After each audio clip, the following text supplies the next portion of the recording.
Morning दोस्तों, कैसे हैं आप लोग। आपका मेरे यूट्यूब चैनल पुनीत मैथ्स पे बहुत बहुत स्वागत है। जैसा कि हम लोग स्पीड टाइम डिस्टेंस पढ़ रहे थे, तो आज उसी स्पीड टाइम डिस्टेंस में आज हम लोग थोड़ा सा आगे बढ़ेंगे। आज हम लोग थोड़ा सा ट्रेन का कॉन्सेप्ट जानेंगे और रिलेटिव स्पीड का कॉन्सेप्ट जानेंगे। ठीक है। ट्रेन का जो कॉन्सेप्ट होता है वो चार बातों पे डिपेंड करता है। अगर ये चार बातें आपके दिमाग में अच्छे से आ गई हैं तो आपको ट्रेन के क्वेश्चंस करने में ज़्यादा कभी दिक्कत नहीं होगी। ठीक है। अब वो चार कॉन्सेप्ट क्या होते हैं, कैसे होते हैं, वही मैं पहले आपसे डिस्कस करूँगा, फिर उनके ऊपर क्वेश्चंस कराऊँगा। ठीक है। चलिए आइए शुरू करते हैं। जैसा कि सामने पहला कॉन्सेप्ट लिखा हुआ है, ये वाला। ठीक है। लिखा हुआ है when a train passes a negligible object. ठीक है। हिंदी में इसको कहेंगे जब कि ट्रेन एक बहुत छोटे से ऑब्जेक्ट को क्रॉस कर रही हो। ठीक है। अब वो छोटे से ऑब्जेक्ट आप समझ सकते हैं क्या हो सकता है। ट्रेन की लंबाई के रिस्पेक्ट में देखना है। ठीक है। मैन हो सकता है, ठीक है, ट्री हो सकता है, पोल हो सकता है, या सिग्नल हो सकता है ना। ठीक है। यही चार ऑब्जेक्ट हो सकते हैं। हाँ, तो हम लोग इन चार ऑब्जेक्ट के बारे में पहले बात करेंगे। ठीक है। जैसे कि अगर मान लीजिए कोई ट्रेन है हमारी, वह एक छोटे से ऑब्जेक्ट को पार करे, मैन को, ट्री को, पोल को या सिग्नल को। ठीक है। तो थोड़ा सा मैं डायग्राम से इसको समझाने की कोशिश कर रहा हूँ।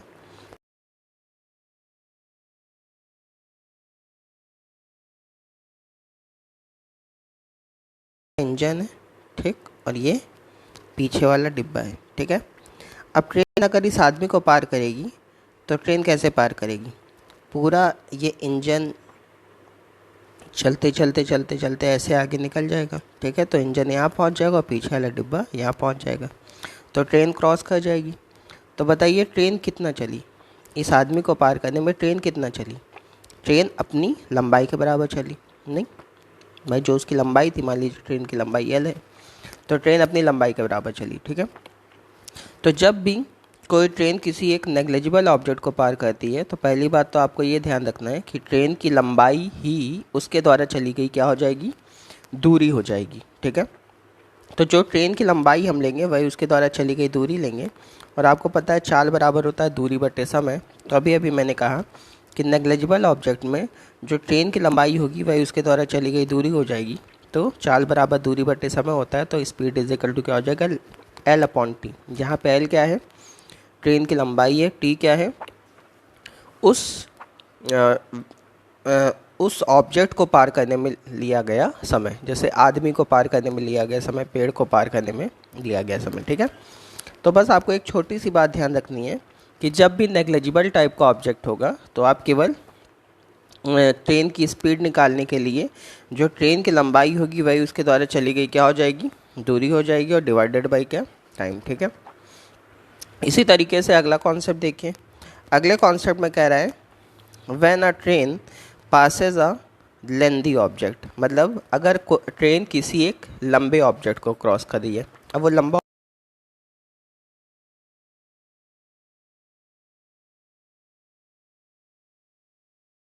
अब इसको भी थोड़ा सा मैं समझाने की कोशिश करता हूँ। जैसे मान लीजिए ये हमारा प्लेटफॉर्म है। ठीक है। अब एक ट्रेन यहाँ से आई। ठीक है। ये ट्रेन का इंजन है ना, और ये पीछे वाला डिब्बा है। ठीक है।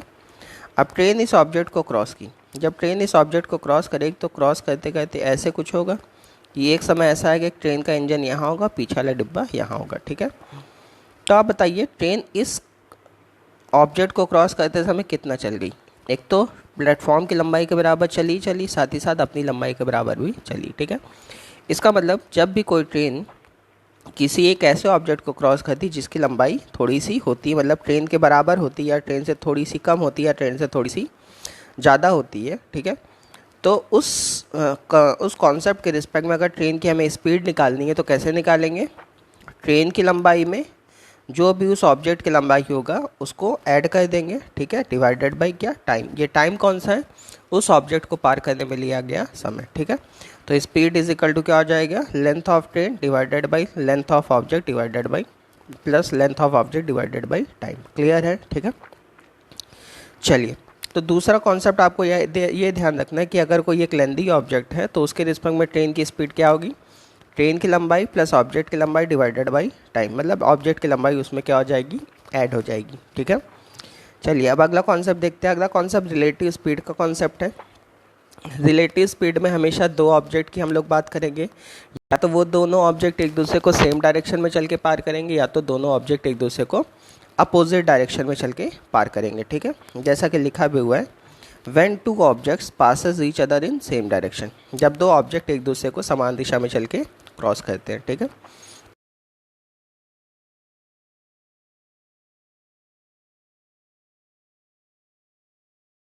सेम डायरेक्शन में जा रहे हैं, ये भी इधर जा रहा है और ये भी इधर जा रहा है। ठीक है, पहले ऑब्जेक्ट की स्पीड s1 है, दूसरे ऑब्जेक्ट की स्पीड s2 है। जो s1 है वो फास्टर है, जो s2 है वो स्लोअर है। ठीक है, पहले ऑब्जेक्ट की लेंथ L1 है, दूसरे ऑब्जेक्ट की लेंथ L2 है। ठीक है, तो जब भी दो ऑब्जेक्ट एक दूसरे को सेम डायरेक्शन में चल के पार करेंगे, जैसे मान लीजिए कोई एक ट्रेन है, यहाँ जा रही है, ये पहली ट्रेन है। ठीक है, और एक दूसरी ट्रेन फास्टर ट्रेन पीछे से है। ठीक है, तो बताइए जब फास्टर ट्रेन इस ट्रेन को क्रॉस करेगी तो मान लीजिए इसकी स्पीड 40 है। ठीक है, और इसकी स्पीड 100 है। ठीक है, तो पहले 100 में से वाला 40 कैंसिल आउट होगा, तो बचा कितना 60।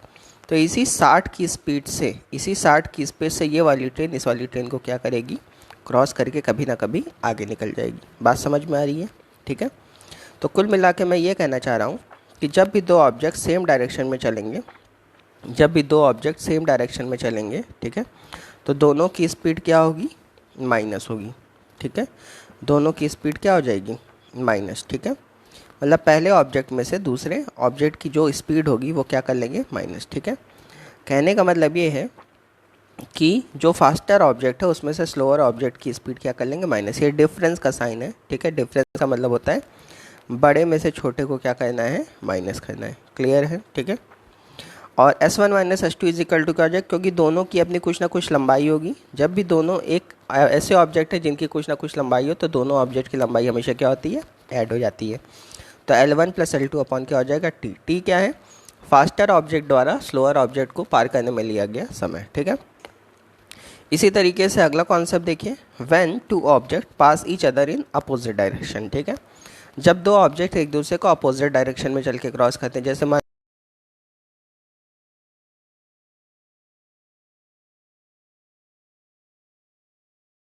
को चल के एक दूसरे को क्रॉस करेंगे, इसका मतलब बहुत जल्दी से क्रॉस कर जाएंगे। ठीक है, तो जब भी दो ऑब्जेक्ट्स एक दूसरे के अपोजिट डायरेक्शन में चल के पार करते हैं, तो उस समय दोनों की स्पीड क्या होती है, ऐड हो जाती है। ठीक है, तो S1 plus S2 is equal to L1 plus L2 upon T हो जाएगा। बात समझ में आई? दोनों की लेंथ तो हमेशा जुड़नी है। ठीक है, तो मैंने यहाँ 4 कॉन्सेप्ट आपको बताया। पहला कॉन्सेप्ट क्या बताया कि जब भी नेग्लिजिबल टाइप का ऑब्जेक्ट होगा तो ट्रेन की स्पीड क्या होगी, ट्रेन की लेंथ अपॉन टाइम। ठीक है, जब ऑब्जेक्ट की कुछ ना कुछ लेंथ होगी और ऑब्जेक्ट खड़ा होगा, मतलब कि हिल नहीं रहा होगा, स्टेडी ऑब्जेक्ट होगा। ठीक है, तो स्पीड क्या हो जाएगी, ट्रेन की लेंथ प्लस ऑब्जेक्ट की लेंथ अपॉन टाइम। ठीक है, इसी तरह अगर हम सेम डायरेक्शन में चलेंगे तो स्पीड क्या होगी, S1 minus S2 is equal to L1 plus L2 upon T, मतलब स्पीड उससे माइनस होगी, लेंथ तो हमेशा ऐड ही होनी है। ठीक है, इसी तरह अगर अपोजिट डायरेक्शन में चलेंगे तो स्पीड प्लस होनी है। ठीक है, और लेंथ तो हमेशा ही प्लस होनी है। ठीक है, इन सेम डायरेक्शन में स्पीड माइनस होती है, अपोजिट डायरेक्शन में स्पीड प्लस होती है। ठीक है, अब इसी के ऊपर हम लोग कुछ क्वेश्चन देखते हैं। ठीक है, जैसा कि पहला क्वेश्चन आपके सामने, क्वेश्चन आज के सारे ही अच्छे हैं, आसान भी हैं। ठीक है, कोई दिक्कत वाली बात नहीं है। अच्छा, एक बात और ध्यान रखना है आपको, मैं आपको बता दे रहा हूँ।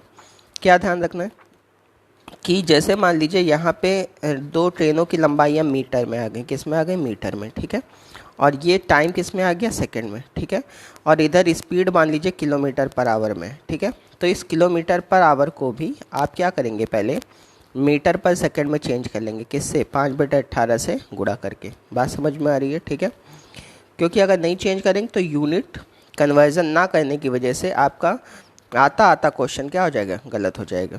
क्लियर है? चलिए आप क्वेश्चन पे चलते हैं।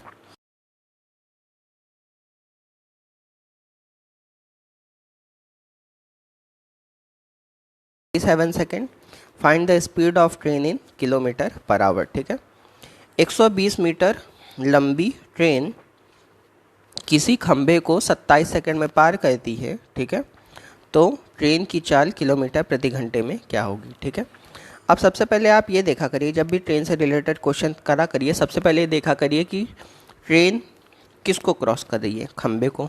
ठीक है, पोल को क्रॉस कर रही है। ठीक है, अच्छा अब पोल बताइए कैसा ऑब्जेक्ट है, नेग्लिजिबल ऑब्जेक्ट है, तो इसका मतलब इक्वेशन कौन सी लगेगी, पहली वाली कौन सी, speed is equal to train की लंबाई अपॉन टाइम। ठीक है, तो बताइए ट्रेन की लंबाई यहाँ दी गई है कितनी, 120 मीटर। ठीक है, और समय कितना है, 27 है, तो 120/27 करेंगे तो आंसर आएगा मीटर पर सेकंड में, लेकिन हमें आंसर किस में चाहिए, किलोमीटर पर आवर में। ठीक है, तो जो 120/27 उसको 18/5 से क्या कर दीजिए, मल्टीप्लाई कर दीजिए। ठीक है, जब करेंगे तो क्या होगा, यहाँ पे 5 से काटेंगे तो इधर 5 से काटेंगे तो इधर 24 आ जाएगा। ठीक है, इधर 9 से काट लिया, 9 दूना 18, 9 त्रिक 27। ठीक है, और तीनों 8 24, तो 8 दूना 16, 16 किलोमीटर पर आवर आ गया। क्लियर है। ठीक है, चलिए अगला क्वेश्चन देखते हैं।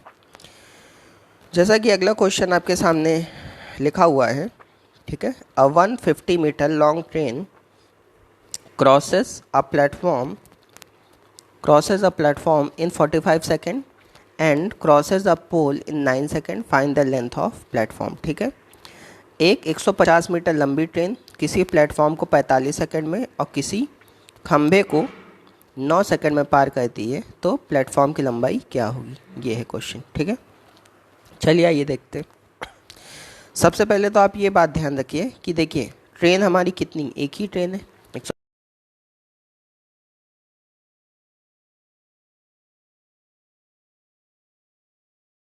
मैं बताने जा रहा हूँ कि अगर ट्रेन हमारी एक है, ठीक है, वो प्लेटफॉर्म को भी पार कर रही है, ठीक है, और वो पोल को भी पार कर रही है, तो इसको जिस स्पीड से ट्रेन पार करेगी उसी स्पीड से इसको भी पार करेगी, ये बात ध्यान रखिएगा।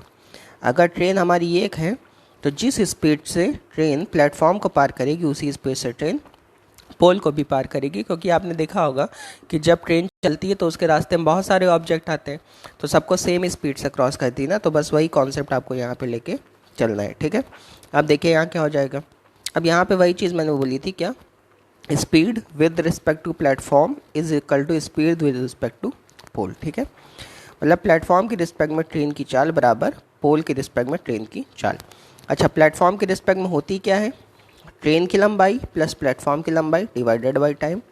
पोल की रिस्पेक्ट में क्या होती है, ट्रेन की लंबाई बटे टाइम। ठीक है, तो बताइए ट्रेन की लंबाई 150 दी गई है, प्लेटफॉर्म की लंबाई हमें नहीं मालूम है, उसको L1 ले लिया, टाइम कितना ले रहा है, 45 सेकंड। ठीक है, इसी तरह पोल के रिस्पेक्ट में ट्रेन की लंबाई 150 दे रखी, टाइम कितना है, 9 सेकंड है। ठीक है, अब इसको सॉल्व करते हैं। अगर हम इसको सॉल्व करेंगे, यहाँ पे देखिए 9 से कटेगा, 9 पचे 45। ठीक है, यहाँ पे क्रॉस मल्टीप्लाई करेंगे, 15 पचे 75, 750, तो 150 प्लस L1 बना 750, L1 कितना आ गया, 600 मीटर। ठीक है, तो फाइनली इस क्वेश्चन का आंसर 600 मीटर आ गया। ठीक है, चलिए अगला क्वेश्चन देखते हैं।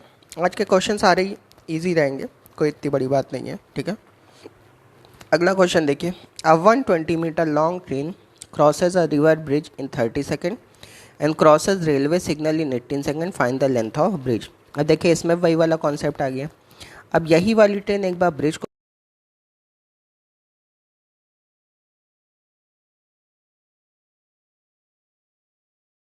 क्रॉस करेगी। ठीक है, तो यहाँ पे वही चीज़ मैंने लिख लिया, speed with respect to bridge is equal to speed with respect to signal. ठीक है, तो ब्रिज के रिस्पेक्ट में स्पीड क्या होगी, ट्रेन की लंबाई प्लस ब्रिज की लंबाई अपॉन टाइम, और सिग्नल के रिस्पेक्ट में क्या होगी, ट्रेन की लंबाई अपॉन टाइम। ठीक है, तो बताइए ट्रेन की लंबाई क्वेश्चन में दे रखा है कितना, 120 प्लस ब्रिज की लंबाई हमने LB मान ली, टाइम कितना ले रही है, 30 सेकेंड, और सिग्नल के रिस्पेक्ट में ट्रेन की लंबाई अपॉन टाइम होगा तो 120/18 कर देंगे। ठीक है, तो यहाँ पे जब इसको कैंसिल आउट किया, 6 से काटेंगे इसको, तो 6 दूना 12, 6 3 18, तो 120 प्लस LB अपॉन 30 बराबर 20/3। ठीक है, 3 से इसको काट दिया, यहाँ 10 आ जाएगा। ठीक है, 10 को 20 से गुणा किया, 200, 120 प्लस LB बराबर 200, तो LB बराबर 80 मीटर आ गया। ठीक है, चलिए अगला क्वेश्चन देखते हैं।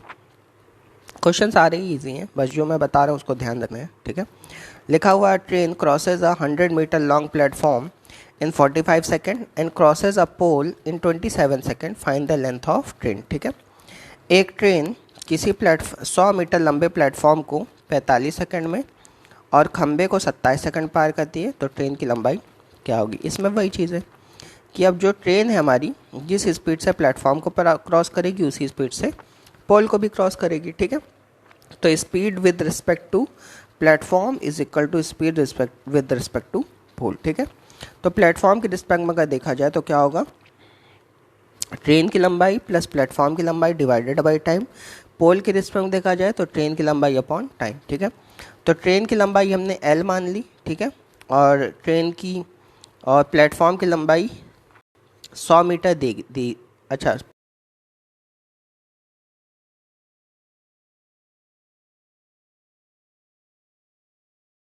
लंबाई L मान ली, प्लेटफॉर्म की लंबाई 100, टाइम कितना ले रही 45 सेकंड, ठीक है। ट्रेन की लंबाई L मानी थी बटे 27, ठीक है। इसको 9 से काटेंगे तो 9 पचे 45, 9 त्रिक 27, डिनोमिनेटर से डिनोमिनेटर कैंसिल आउट हो सकता है, ठीक है। क्रॉस मल्टीप्लाई करेंगे तो क्या होगा, 3L प्लस 300 बराबर 5L, तो 5L में 3L गया, कितना बचा 12, 12 बराबर 300, तो L बराबर 150 मीटर आ जाएगा। क्लियर है, ठीक है। चलिए अगला क्वेश्चन इसी तरह से देखते हैं हम लोग। अगला क्वेश्चन में कह रहा है, उम्मीद है कि आप लोग को चीज़ें समझ में आ रही होंगी, कोई भी मैं कठिन बातें अभी नहीं कर रहा हूँ, ठीक है। अगला क्वेश्चन देखिए, a 100 metre long train crosses a river bridge in 300 metre long in 30 second, ठीक है। 100 metre long train crosses the river bridge 300 metre long in 30 second, how many second will it takes pass a telegraph pole, ठीक है। मैं हिंदी में इसको बोल दे रहा हूँ। एक 100 मीटर लंबी ट्रेन किसी 300 मीटर ब्रिज को 30 सेकंड में क्रॉस करती है, तो वही ट्रेन किसी पोल को कितने सेकंड में क्रॉस करेगी, ठीक है। अब इसमें वही चीज़ है कि ब्रिज के रिस्पेक्ट में ट्रेन की जो स्पीड यहाँ से निकलेगी वही पोल के रिस्पेक्ट में भी स्पीड होगी, ठीक है। तो चलिए ब्रिज के रिस्पेक्ट में स्पीड निकाल लेते हैं। कैसे, ट्रेन की लंबाई प्लस ब्रिज की लंबाई बटे टाइम। देखिए ट्रेन की लंबाई दी गई है 100, ब्रिज की लंबाई दी गई 300, टाइम कितना ले रही है 30 सेकेंड, तो यहाँ 400 बटे 30 हो जाएगा, मतलब 40 बटे 3, ठीक है। तो ब्रिज की रिस्पेक्ट में जो ट्रेन की स्पीड आ गई वो 40 बटे 3 मीटर पर सेकंड आ गई, और जो ब्रिज के रिस्पेक्ट में स्पीड आई है वही किसके रिस्पेक्ट में आएगी, पोल के रिस्पेक्ट में आएगी, ठीक है। तो speed is equal to train की लंबाई अपॉन टाइम, ठीक है। तो स्पीड कितनी है ट्रेन की 40 बटे 3, ठीक है, और इस ट्रेन की लंबाई कितनी है 100 बटे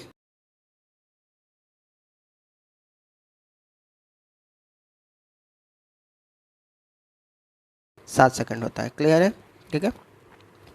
चलिए अगला क्वेश्चन देखते हैं। अगला क्वेश्चन में कह रहा है, a train of length 150 metre long takes 10 second to cross another train 100 meter long coming from the opposite direction if the speed of first train is 30 km per hour, find the speed of second train, ठीक है।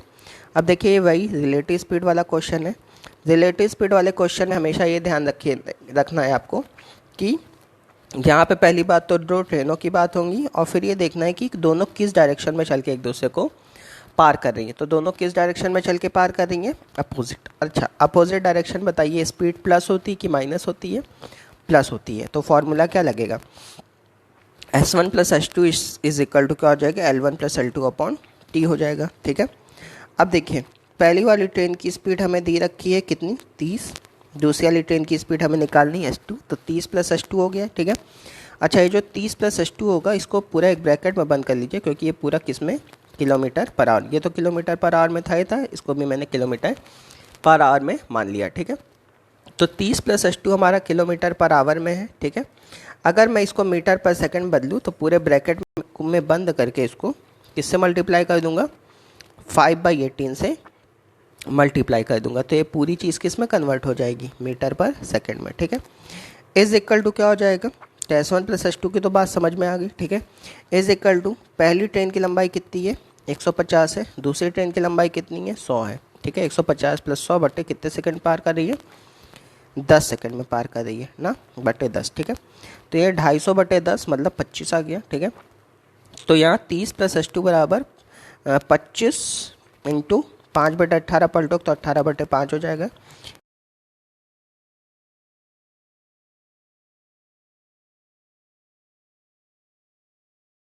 तो यहाँ से जो answer आएगा वो सीधे किस में आ जाएगा, किलोमीटर पर आवर में आ जाएगा, ये बात ध्यान रखिएगा, ठीक है। तो कभी भी इस तरह से रिलेटिव स्पीड से रिलेटेड क्वेश्चन आए और किलोमीटर पर आवर को मीटर पर सेकंड बदलना है, तो बस पूरे ब्रैकेट को 5/18 से आपको मल्टीप्लाई कर देना, और फाइनली जो आंसर आएगा वो डायरेक्ट किस में आ जाता है, किलोमीटर पर आवर में आ जाता है, ठीक है। चलिए अगला क्वेश्चन देखते हैं। अगले क्वेश्चन में कह रहा है two trains travelling in the same direction at 40 kilometre per hour and 22 kilometre per hour completely cross each other in 1 minute if the length of the first train is 125 metre find the length of the second train। ठीक है, अब ये भी relative speed वाला question है। दोनों ट्रेनें कैसे क्रॉस करें एक दूसरे को, सेम डायरेक्शन में। ठीक है, अगर सेम डायरेक्शन में चल के क्रॉस करेंगे तो फॉर्मूला क्या लगेगा, S1 minus S2। S1 minus S2 is equal to L1 plus L2 upon T। ठीक है, तो S1 कितना है, पहली ट्रेन की स्पीड 40 है, दूसरी ट्रेन की स्पीड 22 है। ठीक है, तो 40 माइनस 22 हो गया, ब्रैकेट बंद कर लिया। ठीक है, इनटू पूरे को 5/18 से मल्टीप्लाई। मैं इससे क्यों करता हूँ, क्योंकि इधर भी मीटर और सेकंड में बात हो रही होती है, इसलिए ऐसा करता हूँ। ठीक है, तो 40 माइनस 22 इंटू 5/18 बराबर पहली ट्रेन की लंबाई 125, दूसरी ट्रेन की लंबाई L2। टाइम कितना ले रही, 1 मिनट, 1 मिनट का मतलब 60 सेकेंड। ठीक है, बात समझ में आ रही है।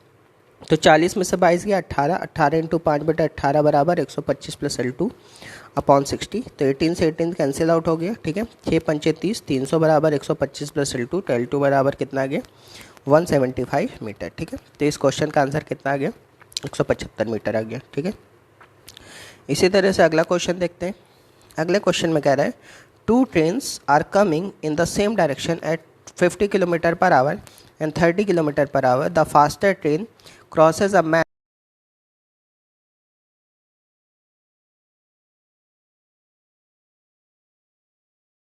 जिनकी स्पीड 50 किलोमीटर प्रति घंटे और 30 किलोमीटर प्रति घंटे है, समान दिशा में चल रही हैं। ठीक है, तेज चलने वाली ट्रेन धीमी चलने वाली ट्रेन में बैठे एक आदमी को 18 सेकंड पार करती है। ठीक है, अब तेज चलने वाली ट्रेन धीमी चलने वाली ट्रेन में बैठे आदमी को पार कर रही है, वो पूरी ट्रेन को क्रॉस नहीं कर रही। ये इस क्वेश्चन की खासियत है। जैसे यहाँ पे ये फास्टर ट्रेन है मान लीजिए, ठीक है, और ये स्लोअर ट्रेन है। ठीक है, और यहाँ पे एक आदमी बैठा है, तो ये जो फास्टर ट्रेन है केवल इस आदमी को पार कर रही है। इस आदमी को पार करने में दिया गया 18 सेकंड दिया गया है। ठीक है, तो कभी भी कोई ट्रेन केवल किसी दूसरी ट्रेन में बैठे हुए एक आदमी को पार करे, तो ये बात ध्यान रखिएगा कि आदमी जिस ट्रेन में बैठा है, आदमी किस में बैठा है, स्लोअर ट्रेन में, तो इस कॉन्सेप्ट में हम स्लोअर ट्रेन की लंबाई को नहीं लेंगे। ठीक है, क्योंकि जो फास्टर ट्रेन है वो स्लोअर ट्रेन को नहीं क्रॉस करी, वो किसको क्रॉस करी, आदमी को, और आदमी तो नेग्लिजिबल होता है, इसलिए हम यहाँ स्लोअर ट्रेन की लंबाई को नहीं लेंगे। बस आपको छोटा सा कॉन्सेप्ट ध्यान रखना है कि कभी भी कोई ट्रेन किसी दूसरी ट्रेन में बैठे आदमी को क्रॉस कर रही है, तो आदमी जिस ट्रेन में बैठा है उस ट्रेन की लंबाई को कभी भी नहीं लिया जाएगा। क्लियर है। ठीक है, चलिए क्वेश्चन पे आ जाते हैं। जैसे कि फास्टर ट्रेन की स्पीड कितनी है, 50 है, स्लोअर ट्रेन की स्पीड कितनी, 30, तो 50 माइनस 30। ठीक है, क्योंकि सेम डायरेक्शन में चल रही हैं। ठीक है, इंटू ब्रैकेट बंद करके 5/18। ठीक है, is equal to faster train की लंबाई अपॉन टाइम कितना 18 है। ठीक है, तो 18 से 18 कट गया, 50 में 30 गया 20, 20 गुणे 5 कितना आ गया, 100 मीटर। ठीक है, इसलिए आपका मतलब फास्टर ट्रेन की लंबाई कितनी होगी, 100 मीटर हो गई। ठीक है, और यहाँ पे स्लोअर ट्रेन की लंबाई को निकाला नहीं जा सकता है। क्लियर है। ठीक है, चलिए अगला क्वेश्चन देखते हैं। हाँ, तो अगले क्वेश्चन में कह रहा है यहाँ पे two stations A and B are 220 kilometre apart. ठीक है, ऑन अ स्ट्रेट लाइन। ठीक है, one train start from A at 8 AM and travel towards B at 20 kilometre per our.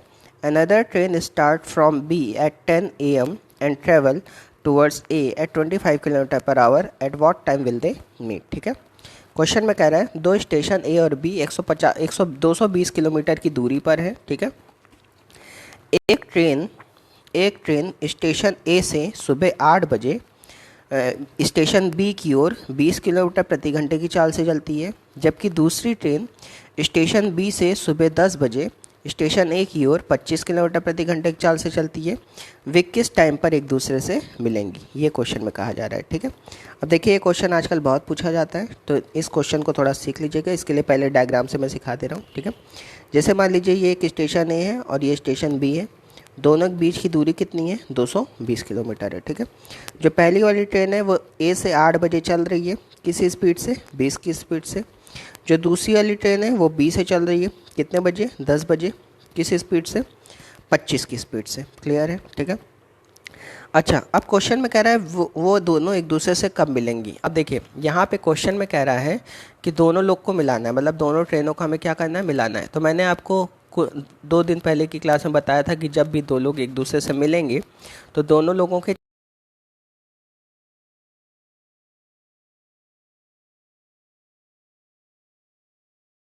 Time पे तो नहीं चल रही, ये 8 बजे चल रही है और ये 10 बजे चल रही है। तो मैं क्या करूँगा, ये जो 8 बजे ट्रेन चल रही है इसको 10 बजे तक चलवा लेता हूँ, ठीक है। अब 10 बजे तक चलवाऊँ तो ये कितने घंटे चलेगी, 2 घंटे, ठीक है। तो ये 1 घंटे में 20 जा रही है तो 2 घंटे में कितना जाएगी, 40, ठीक है। मैंने यही कहा कि पहले दोनों ट्रेनों को सेम टाइम पर चलवा लीजिए, ठीक है।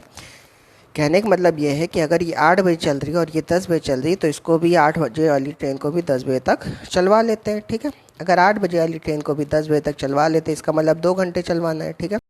तो 1 घंटे में 20 तो 2 घंटे में 40 जाएगी, ठीक है। तो बताइए 200 में से 40 अगर चल चुकी तो बचा कितना, 180। इसका मतलब सुबह 10 बजे दोनों ट्रेनों के बीच की दूरी कितनी, 180 है, ठीक है।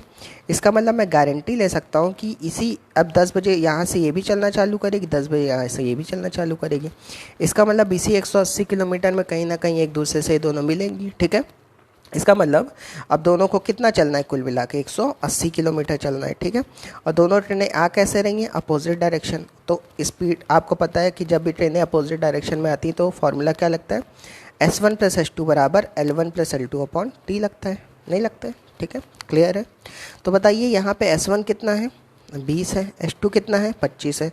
तो 20 + 25 बराबर दोनों ट्रेनों के बीच की लंबाई कितनी है, L1 + L2। अब यही 180 लेना है, ठीक है।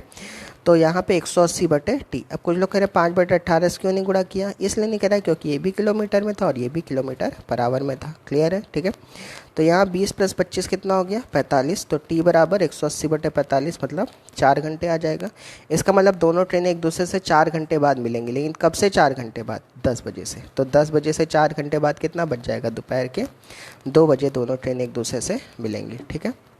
इसी तरीके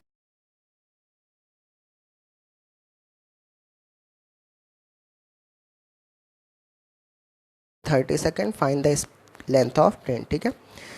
एक ट्रेन जिसकी स्पीड 60 किलोमीटर प्रति घंटे किसी खंभे को 30 सेकंड पार करती है तो ट्रेन की लंबाई क्या होगी, ठीक है। अब बताइए ट्रेन किसको पार कर रही है, खंभे को, ठीक है। तो ट्रेन की स्पीड क्या हो जाएगी, ट्रेन की स्पीड हो जाएगी ट्रेन की लंबाई अपॉन टाइम, ठीक है। तो ट्रेन की स्पीड तो 60 थी लेकिन किलोमीटर पर आवर थी, इसको मीटर पर सेकंड बदल लीजिए तो 60 इंटू क्या हो जाएगा, 5/18 इज इक्वल टू ट्रेन की लंबाई हमें निकालनी है L मान ली, टाइम कितना ले रही, 30 सेकंड, ठीक है। इसको काटेंगे अगर 6 से तो यहाँ पे बल्कि इसको काटा गया है किस चीज़ से, 6 से काटा गया है शायद ना, हाँ 6 से, 6 3 18 और 6 दामा 60, ठीक है। तो ऊपर 10 आ गया, नीचे 3 आ गया, ठीक है। फिर इसको काटेंगे तो इधर 10 आ जाएगा, ठीक है। और इधर 50, 50 × 10 कितना हो गया, 500 मीटर, ठीक है। तो इस क्वेश्चन का आंसर क्या आ जाएगा, 500 मीटर, ठीक है। कैलकुलेशन को इतनी टफ नहीं है, बस आपको ध्यान से देखना है, ठीक है। इसी तरीके से अगला क्वेश्चन देखिए क्या कह रहा है, 100 metre long train with a speed of 30 kilometre per hour can cross a man in how much time, ठीक है। एक 100 मीटर लंबी ट्रेन 30 किलोमीटर प्रति घंटे की चाल से किसी आदमी को कितनी देर में पार करेगी, ये क्वेश्चन में कह रहा है, ठीक है। तो यहाँ पे भी आदमी को पार करिए तो इक्वेशन तो वही लगेगी, speed is equal to train की लंबाई अपॉन टाइम, ठीक है। तो ट्रेन की लंबाई, ट्रेन की स्पीड कितनी है, 30 है। तो 30 × 5/18 इज इक्वल टू ट्रेन की लंबाई कितनी है, 100 है, बटे क्या, टाइम, ठीक है। तो 30 × 5/18 बराबर 100/T हो गया, ठीक है। इसको काटेंगे तो 6 पंचे 30, 6 तियाँ 18, ठीक है। तो 5 × 5 25 ना, और 25 चौक 100, ठीक है। तो T बराबर कितना आ जाएगा, 4 तियाँ 12, ठीक है, 12 सेकेंड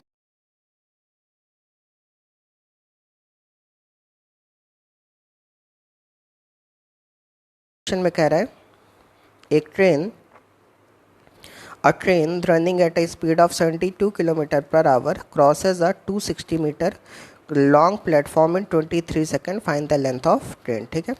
एक ट्रेन जिसकी चाल 72 किलोमीटर प्रति घंटे है 260 मीटर लंबे प्लेटफॉर्म को 23 सेकेंड में पार करती है तो ट्रेन की लंबाई क्या होगी, ठीक है।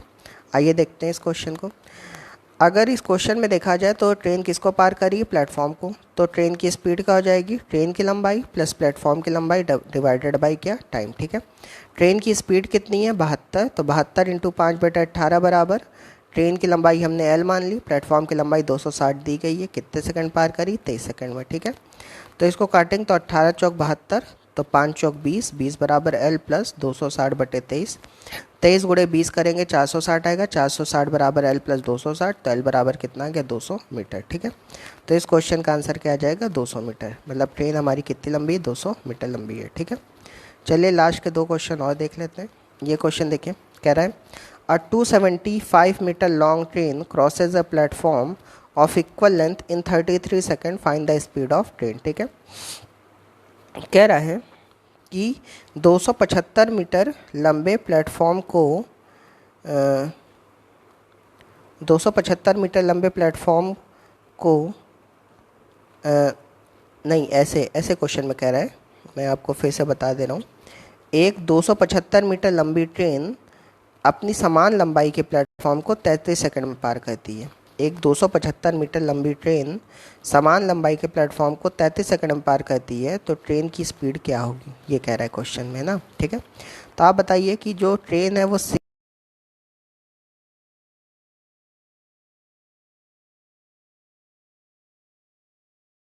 प्लस प्लेटफॉर्म की लंबाई अपॉन टाइम, ठीक है।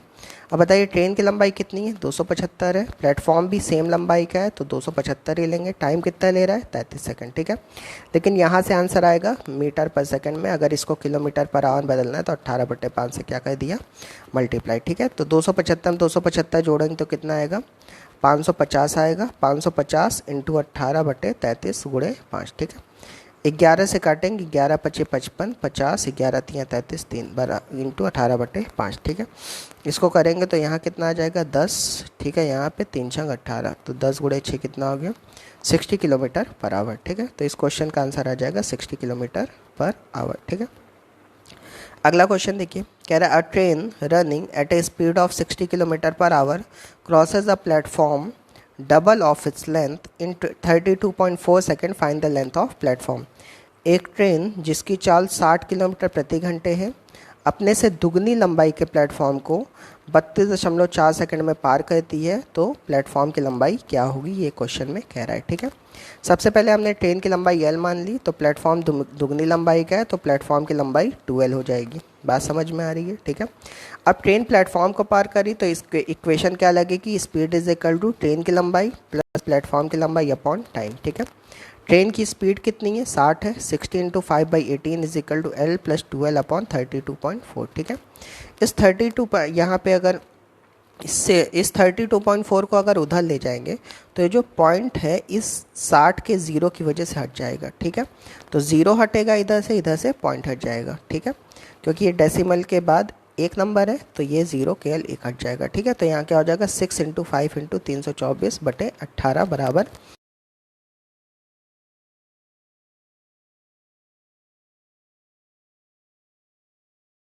18 आ जाएगा, ठीक है।